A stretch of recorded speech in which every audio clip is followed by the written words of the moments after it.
இங்கே ஒரு பொண்ணுக்கு மேரேஜ் ஃபிக்ஸ் ஆகிருக்கு. மாமியார் வீட்டுக்கு வந்து 25 பவுனில் 1 பவுன் குறைஞ்சாலும் கல்யாணம் நடக்காதுன்னு சொல்கிறாங்க. அவங்க அம்மாவும் இல்லை கண்டிப்பாக அந்த நகையை நாங்கள் போட்டுருவோம் அப்படின்னு சொல்கிறாங்க. பொண்ணோட அண்ணன் கட்சியில் உள்ளவர், அது கட்சிக்காக என்ன வேணாலும் பண்ணுவார், யார்கிட்ட வேணாலும் பிரச்சனை பண்ணுவார். அப்படி இருக்கும்போது ஒரு நாள் சர்ச்சில் உள்ள ஃபாதர் கிட்ட பிரச்சனை ஆகி அது கட்சியில எல்லாம் தெரிஞ்சிடுது. பொண்ணோட அம்மா அவங்க தங்கச்சி கிட்ட போய் கொஞ்சம் நகையை ஹெல்ப்புக்கு கேட்குறாங்க. அவங்க ஹஸ்பண்ட் தான் அவங்க தங்கச்சிக்கு கொடுத்துருந்தாரு. ஆனால் அதையுமே இல்லை என்கிட்ட இருக்கிறதெல்லாம் கவரிங்னு சொல்லி தர முடியாதுன்னு சொல்லிடுறாங்க.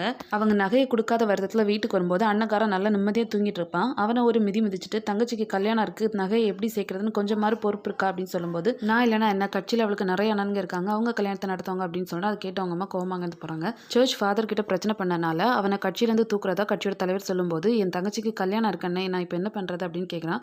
ஸோ அவனை ஒரு ரூமில் மறைவாக தங்க வைக்கிறாங்க. அவங்க அண்ணன் அந்த ரூமில் ரொம்பவே சோகமாக இருக்கான். அண்டு குடிச்சிட்டு பயங்கரமாக அங்கே இருக்க பொருள் எல்லாம் போட்டு உடைக்கிறான். ஏன் அவன் இப்படி பண்ணுறான் அப்படின்னு அந்த ரூமில் இருக்க ஒருத்தர் கேட்கும்போது, தங்கச்சிக்கு கல்யாண நாள் நெருங்குது, அதுக்குள்ளே கட்சியிலேருந்து தூக்கிட்டாங்க, ஸோ எப்படி கல்யாணத்தை நடத்துறதுன்னு தெரியாமல் முழிக்கிறான் அப்படின்னு சொல்லும்போது, அந்த ஃப்ரெண்டு யாருக்கோ கால் பண்ணி என்னமோ பேசிட்டு மறுபடியும் அந்த அண்ணங்காரங்கிட்ட வந்து பேசுகிறாங்க. உன் தங்கச்சியோட கல்யாணத்துக்கான நகைக்கு நான் ஏற்பாடு பண்ணுறேன், அதுக்கு ஒரு தர மீட் பண்ணணும், அவர் சொல்கிறதுக்கெல்லாம் நீ அக்செப்ட் பண்ணிக்கிட்டேன்னா உனக்கு அந்த நகை கிடைக்கும் அப்படின்னு சொல்கிறாரு.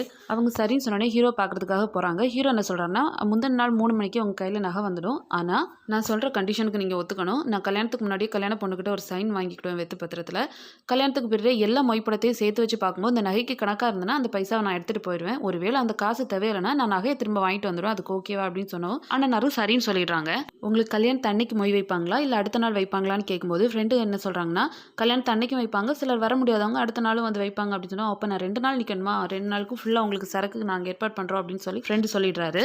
கல்யாணத்துக்கு முந்தின நாள் வந்துடுச்சு, 3 மணிக்கு வரேன்னு சொன்னவரை 5 மணி ஆகியும் காணல அப்படின்னு எல்லாருமே ரொம்ப டென்ஷனாக இருக்காங்க. கொஞ்ச நேரத்தில் ஹீரோ அங்கே வந்து நகை எல்லாமே கொடுத்துட்றாரு. கொடுத்துட்டு பத்திரத்தில் பொண்ணுக்கிட்ட சைன் வாங்க போகும்போது அவங்களோட அம்மா இடையில வந்து சைன் பண்ணிடுறாங்க. ரிசப்ஷன் கல்யாணம்னு எல்லாமே ரொம்ப கிராண்டாக முடிஞ்சிருச்சு. ஹீரோ வந்து மொய் பணத்தை கேட்கறதுக்காக போறாரு. அப்போ எதிர்பார்த்த அளவுக்கு கல்யாணத்துக்கு நிறைய பேர் வராதனால மொய் பணம் கம்மியாக தான் இருக்குன்னு சொல்றாங்க. சரின்னு ஹீரோவே எண்ணி பார்த்துட்டு 13 பவுனுக்கு இந்த பணம் ஓகேவா இருக்கு, மீதி 12 பவுனுக்கு உங்க பொண்ணு கழுத்தில் போட்டுக்க நெக்லஸ் வாங்கி கொடுங்கன்னு சொல்றாங்க. அவங்க அம்மாவும் பொண்ணுக்கிட்ட கேட்கறதுக்காக ரூம் போய் தட்டுறாங்க. அன்னைக்கு தான் அவளுக்கு ஃபர்ஸ்ட் நைட்டு. ஸோ ஹஸ்பண்ட் தூங்காதனால இப்போ தர முடியாது, அவர் தூங்கின அப்புறம் எடுத்துட்டு வந்து தரேன் அப்படின்னு சொல்றா. இது ஹீரோட்ட வந்து சொன்னதுமே அவன் இப்போ தூங்குறது நான் இப்போ வாங்குறது அப்படின்னு ஹீரோ கோவப்படுறாரு. அண்ணங்கார உடனே டென்ஷன் ஆகி ஹீரோவை போட்டு அடிக்கிறான். ஃப்ரெண்டு தான் அவரை வந்து தடுக்கிறாரு.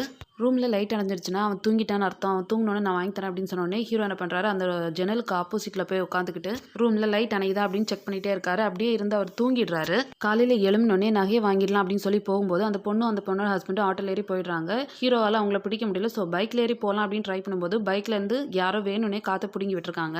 அவங்க எங்கே போகிறாங்க, எங்கேம்மா என் நகை அப்படின்னு கேட்டதுக்கு, என் மாப்பிள்ளை சரியான சைக்கோவாக இருக்கப்பா, காலையிலே பாத்ரூம் சரியில்லை அப்படின்னு சொல்லிட்டு என் பொண்ணை இங்கேருந்து கூட்டிகிட்டு போயிடுறான் அப்படின்னு சொன்னாங்க. ஸோ இதுக்கப்புறம் என்ன நடந்துன்னு தெரிஞ்சுக்க சேனலை மறக்காமல் சப்ஸ்கிரைப் பண்ணுங்கள். இந்த வீடியோ பிடிச்சிருந்தா ஒரு லைக் பண்ணுங்கள்.